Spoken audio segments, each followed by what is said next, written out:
I'm going to make meatballs, and these are not your average meatballs with meat. These are actually fennel and tuna meatballs. If you like that aniseed flavour from the fennel and then tuna, this is such a fantastic dish to do at home. Now first you need one large bulb of fennel that I'm going to cut into 6 wedges. And I'll place it on a tray that's been lined with some baking paper. It's okay if it breaks up a bit. And now for some onion, 1 onion, again, that we're going to cut into 6 wedges. Now I'll pop this onto the tray and you can mix it up. These will be cooking in the same amount of time. Now a good glug of extra virgin olive oil just over the top. And then a good amount of salt over the top. And this goes into the oven for about 25 minutes or until all the vegetables are really soft and they start to become caramelised.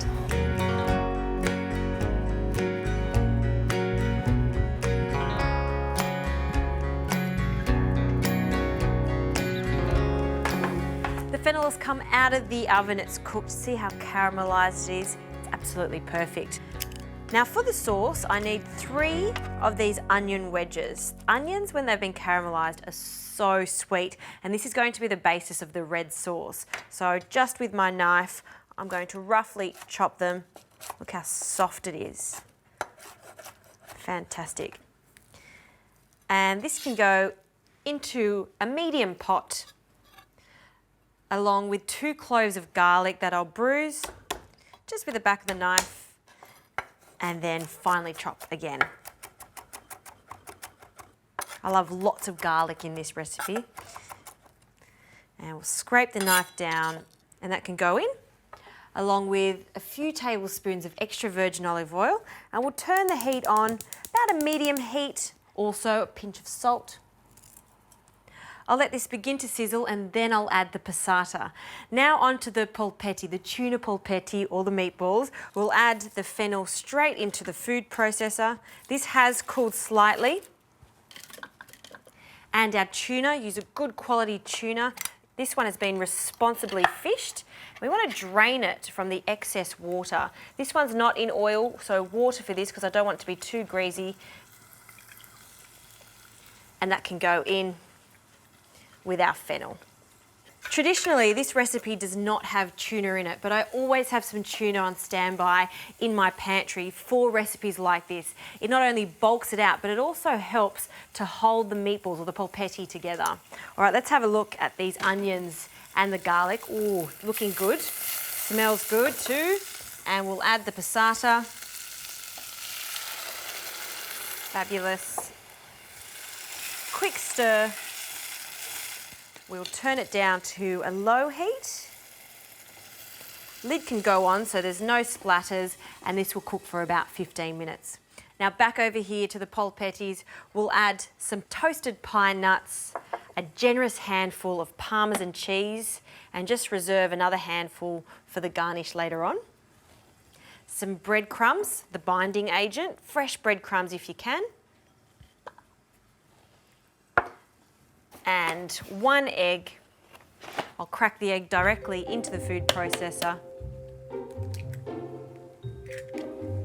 And some seasoning, so some salt and some freshly cracked pepper. Wonderful. Now the lid can go on, and I'll blitz this until we have a rough paste. And just with a spatula, ensure that you just get in there and scrape down the side so it's evenly chopped. It's looking good. Smells delicious.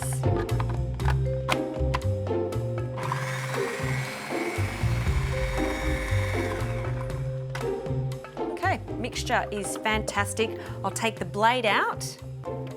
And I want to show you the texture of this so you know what you're looking for when you're making them at home. See how it's slightly sticky, not too wet, and it comes together to form the meatballs. If it is a little wet, just make sure you have some of the Parmesan and the breadcrumbs. You can add some more to it. Another trick when you're forming these meatballs is to have some water on standby. I'm going to use the same tray that I cooked the fennel and the onion on. So wet your hands first, and then we'll grab a small amount think of a walnut-sized meatball is what we're looking for, and then form a perfect sphere, just like that. First one done. Now I'll place that back onto the tray. I'm going to continue making these, drizzle over some olive oil, and they go back into the oven for about 25 minutes.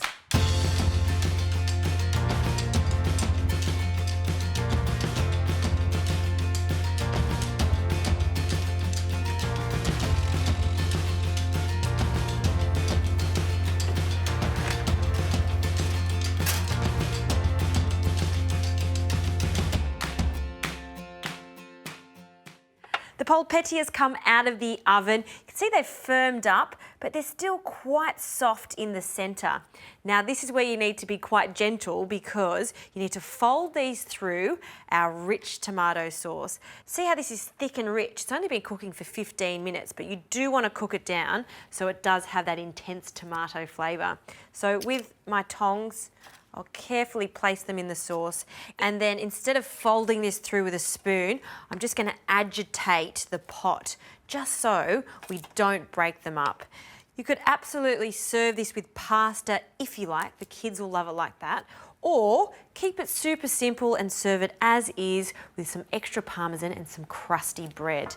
So now I'll carefully just agitate that and see how it's just getting coated in the red sauce. Smells good. Now to serve, I'll place a few on the plate. If you didn't watch this, you would assume that these are made out of pork and veal, but you'd be incorrect because these are a really good option if you want a night off red meat. Tuna, fennel, very light, some Parmesan cheese over the top. And I did reserve the fennel fronds because they're so pretty. So we'll just pick them straight over the top. And some crusty bread. Grab a knife and I'll just cut that in half. And the crusty bread on the side. Who would have thought? Fennel and tuna made into meatballs. A fantastic alternative if you want a break from red meat. Can have a taste. You are going to love these. If you love fennel, if you love canned tuna, this is the one for you.